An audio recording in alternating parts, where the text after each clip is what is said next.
ఇక్కడ కర్మఫలాలు మారిపోతాయండి. ఎవరైతే భగవద్భక్తి చేస్తారో, ఎవరైతే గట్టిగా హరే కృష్ణ మంత్రం చేస్తూ చప్పట్లు తరుస్తారో వాళ్ళ యొక్క చేతి గీతలు మారిపోతాయి, వాళ్ళ యొక్క తలరాతలు మారిపోతాయి. చెప్పుకున్నాం కదా, వాళ్ళ యొక్క పాపకర్మ ఫలితాలన్నీ నశించిపోతాయి. వాళ్ళు ఆ పాపకర్మ ఫలితాలచే ప్రభావితులు కారు, వారిపై ఎట్టి ప్రభావం చూపడు. వాళ్ళ యొక్క శరణాగతిని పట్టించి ఆ కర్మ ఫలితం పూర్తిగా తొలగిపోవచ్చు, లేదా కొంచెం అనుభవించేది మిగిలి ఉండొచ్చు అనమాట. ఈ హరినామ సంకీర్తనం ఎంతటి ప్రభావం అంటే పెద్ద దూది యొక్క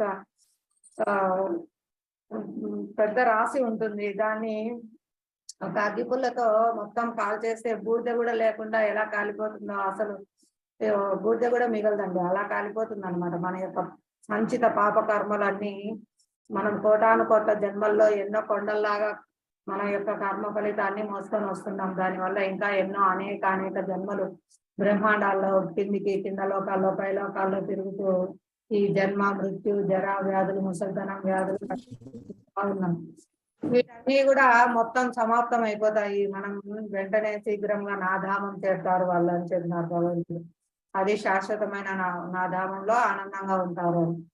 ఆ విధంగా భక్తియుక్త సేవ సర్వకర్మ ఫలితాలను భగవంతునికి అర్పించుటచే నిర్మలమైన శాంతిని పొందుతారు. ఇక్కడ కూడా వాళ్ళు శాంతిగా జీవిస్తారు. తర్వాత కూడా వాళ్ళు భగవద్ధామం చేరి భగవంతుని దివ్యలీలలో ఆనందంగా ఉంటారు అన్నమాట. లేదంటే వాళ్ళ యొక్క కర్మ ఫలితాలతో వాళ్ళు బద్దులు కావాల్సి వస్తుంది. తమ కర్మ ఫలంలో ఏడే ఆసక్తి కలిగి ఉన్నవారు వాళ్ళ కోరికల ప్రకారము వాళ్ళు వాళ్ళ యొక్క కర్మ ఫలితం ప్రకారము మళ్ళీ దేహం తీసుకొని మళ్ళీ జన్మ మృత్యు జరావ్యాధం చక్రంలో తిరుగుతూ కష్టాలు పడుతూ ఉండాల్సి వస్తుంది. ఇది చాలా సత్యం అండి. ఇది చాలా జరిగిన ప్రూఫ్స్ ఉన్నాయి. చాలా మంది భక్తిలోకి రాకముందు తో చూపించుకున్న వాళ్ళు ఉన్నారు చేతులు.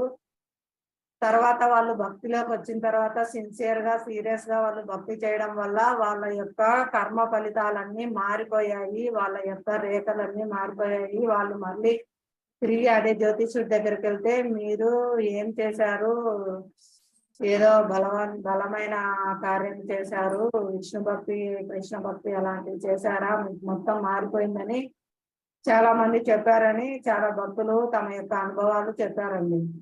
ఇది సత్యం. ఇది అంటే ప్రూఫ్స్ ఉన్నాయన్నమాట. దీనికి ఎవరైనా ప్రయత్నించవచ్చు. అంటే మనకు తెలియదు కదా మనం భవిష్యత్తులో ఎన్ని కష్టాలు పడాల్సి ఉంటుందో. వాళ్ళు ఆ కష్టాలన్నీ పడాల్సిన అవసరం లేకుండా తొలగిపోతాయండి.